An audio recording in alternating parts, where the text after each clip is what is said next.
It took her ages, but she could get it right. Frustrated, she tossed her brush at the canvas and poured black paint over her latest failure. For years, she painted portraits. She painted families and friends, and on occasions, she had the odd commission from a celebrity or two. Her portfolio was handsomely stocked with a print of her work. She was once proud at her accomplishments, but now she was obsessed. It had been several weeks now, and every night, she had the same dream. A strange-looking man came to her in her dreams and said, "Paint me," in a deep, gruff voice that echoed in her waking days. "Paint me." She tried. He was her driving force, and all other projects were forgotten about.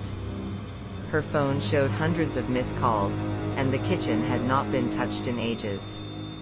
Canvases, papers, paints, and brushes littered her studio. Her homage to her constant failures. She was gaunt and emaciated, having neglecting her health and nutritional needs. If anyone were there with her, she would have knocked them out with her pungent odor. The cats, now dead, attracted flies, and their maggots inched and wormed around the carcasses. She didn't notice. The only thing on her mind was the man's face. She could see it clearly, but every time she tried to sketch or paint him, all that she could do was a swirling dark mass where his face should be. She felt she was staring straight into the soul of hell itself. "Paint me." She woke up with a start. Desperate, she grabbed a new canvas and tried again. After a few hours, she stood back to see her work. Noticing that she had once more painted a tempest instead of his face, though this time she saw a figure had appeared within the swirl. She started again and again and again, each time the figure got closer. Terrified, she dropped her paintbrush.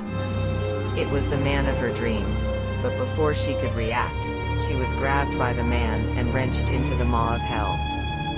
6 weeks later, a gallery was opened by some of her friends. And in a prime position there, a portrait hung untitled, "Self-Portrait of the Artist."